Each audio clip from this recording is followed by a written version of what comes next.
I was out trick-or-treating with my little brother, Max.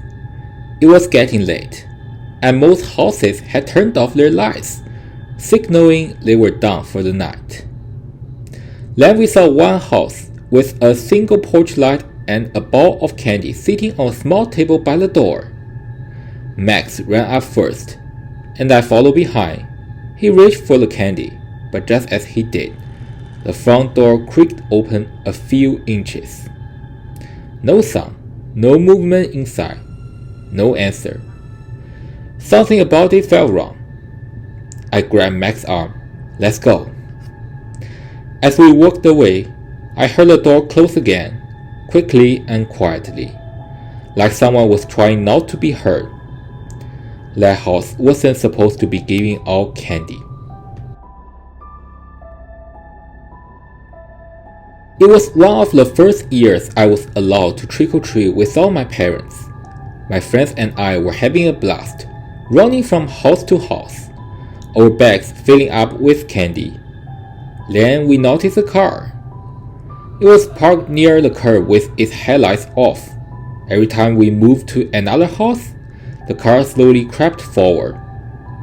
We tried to ignore it, but after 5 or 6 houses, it was clear we were being followed.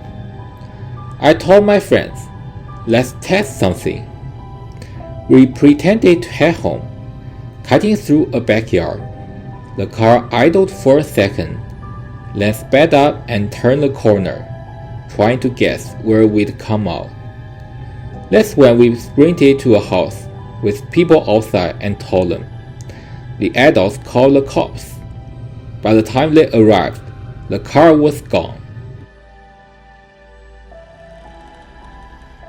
A few years ago, my mom dumped out my Halloween candy to check for anything weird.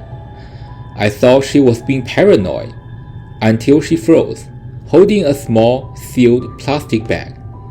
Inside was a handful of white pills. The label on the bag had been scratched off. She immediately called the police, and they came to take the bag. I remember the officer telling my mom in a serious tone, "You did the right thing." The worst part, I couldn't remember which house gave it to me. We rang the doorbell of a house that had its front lights on. There was a man sitting on the porch, dressed in a dark hoodie and a plain white mask. At first, we thought he was just a decoration. He was completely still. Then, without a word, he lifted his hand and pointed at me. I laughed nervously and grabbed some candy from the bowl in front of him. But when I turned to leave, he stood up. He didn't say anything, didn't move toward us, just stood there. We ran. The next morning, my mom checked the neighborhood Facebook group. Someone had posted a blurry photo. That same man had been seen standing on different porches all night. No one knew who he was. When I was 10, a neighbor a few streets over always did something cool for Halloween. Haunted house setups, fog machines, full-sized candy bars. That year, my friend Jason and I ran up to his house, eager to see what he had planned. Instead of decorations, he had a sign on the door. "Candy in the backyard, come get your treat." Something about it made my stomach turn. We peeked around the side of the house. The backyard gate was wide open, but it was completely dark.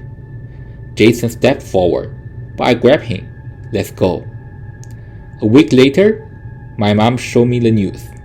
A man in another town was arrested for trying to lure kids into his backyard on Halloween night. I will never know if our neighbor was just doing something innocent, or if we had narrowly avoided something worse.